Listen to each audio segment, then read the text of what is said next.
واحبار الشادو وينو وناقي واحبار الشادو وينو وناقي ولا ليالو ودا أقادا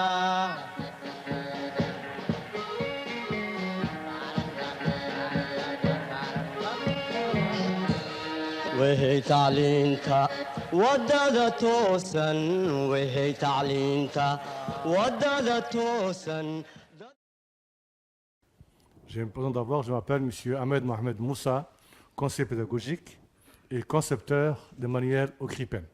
Aujourd'hui, nous allons voir ensemble le chapitre numéro 10 de la classe de terminale, la capacité d'autofinancement. Aujourd'hui, quels sont d'abord les objectifs de la capacité d'autofinancement? Nous allons voir ensemble. Il faut d'abord se poser la question, quel est l'objectif d'aujourd'hui? Objectif numéro 1, étudier les principales sources des financements de l'entreprise. Objectif numéro 2, analyser et déterminer la capacité d'autofinancement d'un exercice comptable. Objectif numéro 3, analyser l'utilisation de la capacité d'autofinancement. Donc, en gros, aujourd'hui, nous allons cerner ces trois objectifs qui nous est présentés. Nous allons commencer par notre premier objectif, les différentes sources de financement d'une entreprise. Le premier, l'entreprise, elle peut emprunter la totalité de la somme nécessaire pour les investissements prévus auprès des banques. Deuxième cas, elle peut utiliser le fonds propre de l'entreprise. C'est ce qu'on va étudier aujourd'hui, la CAF. Troisième cas, elle peut faire appel aux associés pour augmenter le capital de l'entreprise. Donc aujourd'hui, notre objectif n'est pas ça, on va passer directement au deuxième objectif. Analyser et déterminer la capacité d'autofinancement d'un exercice comptable. Ici, vous voyez un petit garçon. Qu'est-ce qu'il se pose? Il se pose une question. Qu'est-ce que j'ai besoin? D'abord, il a besoin du compte de résultat de l'entreprise. Il peut aussi avoir besoin le tableau des soldes intermédiaires de gestion, appelé aussi SIC. Donc, en gros, voilà ce que le jeune a besoin pour travailler. Nous voyons ici encore une deuxième image. Il pense, il veut travailler. Alors, que va-t-il faire? Qu'est-ce que la capacité d'autofinancement? Une question à se poser. C'est vrai, il se pose la question. Nous allons l'aider à définir d'abord qu'est-ce que c'est la capacité d'autofinancement. La capacité, bien la CAF, entreprise, appelée aussi cash flow ou marge brute d'autofinancement, représente l'ensemble de ressources dégagées par l'entreprise au cours d'un exercice du fait de ses opérations de gestion. En ce sens, elle donne à l'entreprise une marge de manœuvre financière lui permettant de faire face à ses besoins de financement. CAF égale produit encaissable moins charge décaissable. Deux mots nouveaux. Produit encaissable moins charge décaissable. Ensemble, que représente la CAF? La CAF, autofinancement, elle va financer 4 projets. Avec l'autofinancement, nous pouvons acquérir de nouveaux immobilisations. Encore, on peut rembourser les emprunts auprès des banques ou augmenter le fonds de roulement ou bien versement des dividendes aux associés. Donc, voilà ce que sert la CAF. Le petit est toujours à table. Il veut travailler. Regardons ensemble. comment faut-il calculer? Il existe deux méthodes. Voyons la première, la méthode additive. Calculer la CAF à partir du résultat comptable. La deuxième, appelée aussi la méthode soustractive. Calcul de la CAF à partir de l'EBE, l'excédent brut d'exploitation. Donc, nous avons vu d'abord les deux méthodes. Maintenant, nous allons voir méthode par méthode. Commençons la première. La méthode additive, calcul de la CAF à partir du résultat comptable. Je prends d'abord le résultat de l'exercice moins les produits calculés, c'est-à-dire les reprises sur amortissement, dépréciation et provision, tous les comptes 781, 786, 787 et 777, 77. Donc voilà.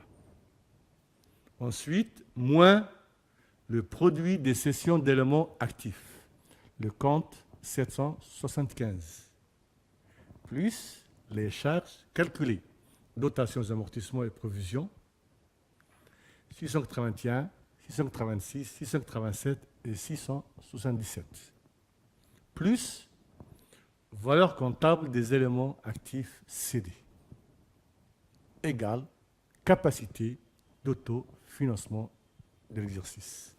Alors ici, je mis en rouge deux mots, produit calculé et charge calculée.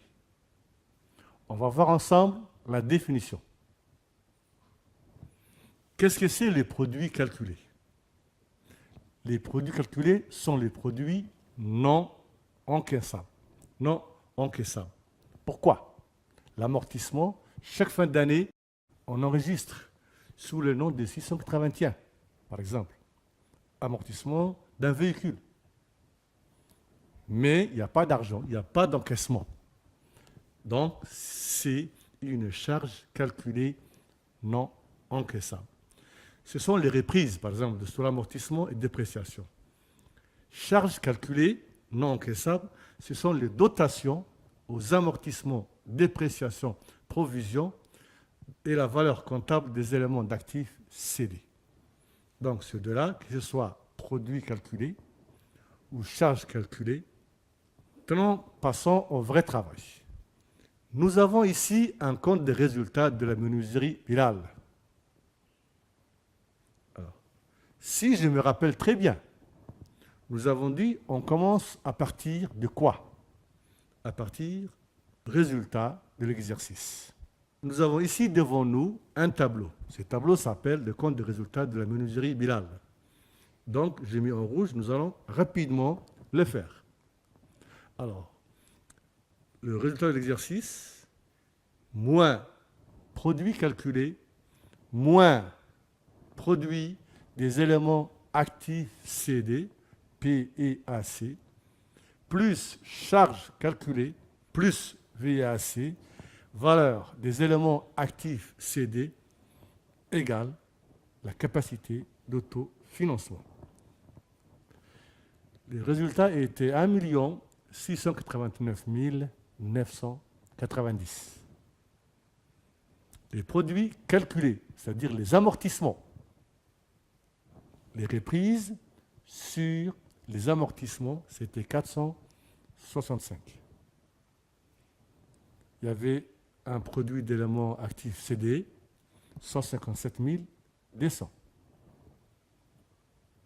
Charges calculées, c'est-à-dire les amortissements et provisions, 681. Il y avait 750 000 dans le tableau côté charges. VAC, c'était valeur des éléments actifs cédés, 272 000 francs. Donc, le résultat, moins produit calculé, moins PAC, plus charge calculée, plus VAC, égale 2 86 790. Donc, mon autofinancement est 2 86 790. La synthèse.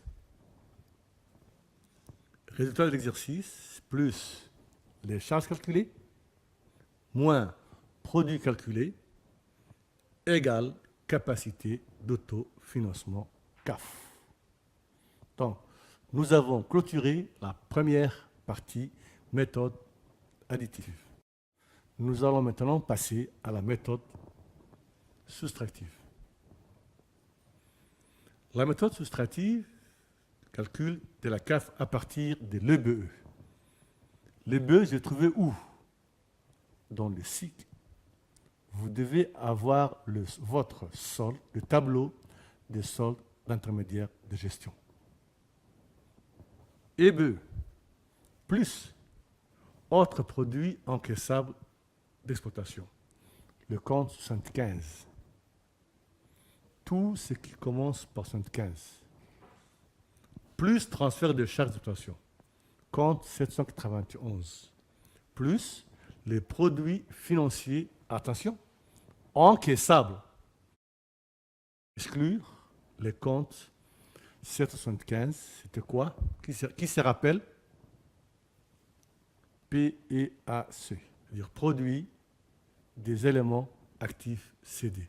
Et 787.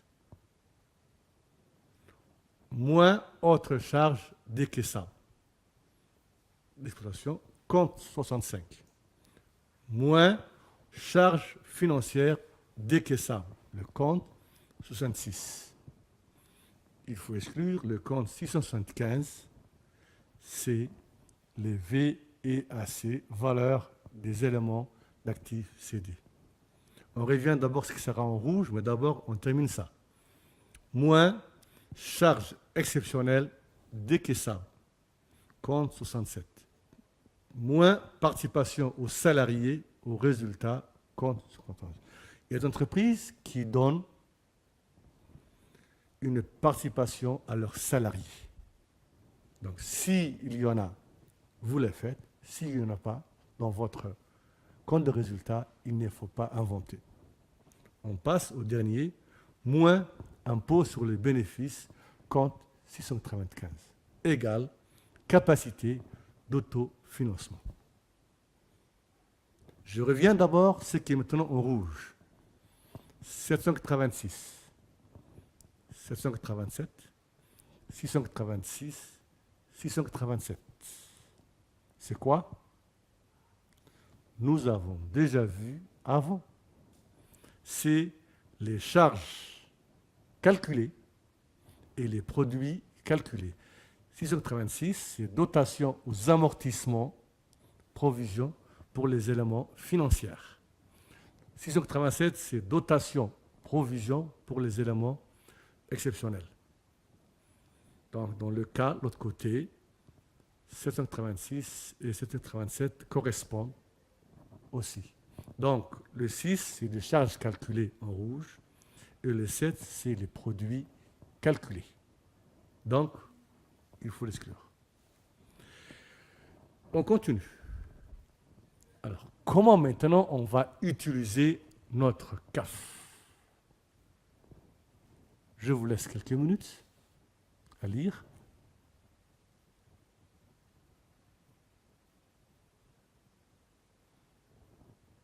C'est bon. Une partie de la CAF, qu'est-ce qu'elle sert? Elle permettra de rémunérer les apporteurs de capitaux, ce sont les associés de l'entreprise, sous forme de dividendes. Donc, on prend une partie pour rémunérer les associés. Il reste une partie. L'autre partie sera conservée par l'entreprise pour couvrir les besoins des financements liés à sa pérennité et à son développement. C'est l'autofinancement. On passe.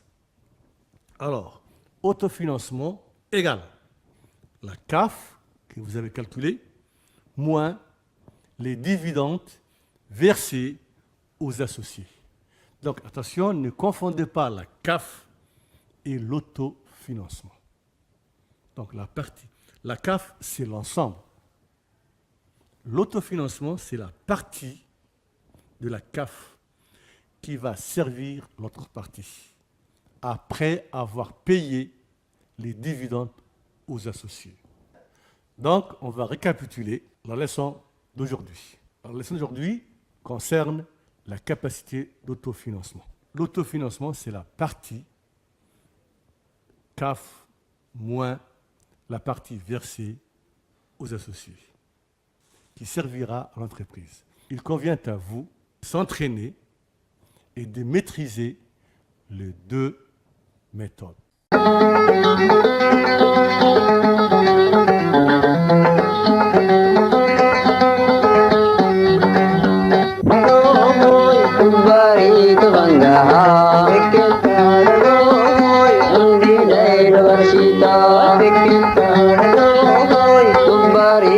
Bangga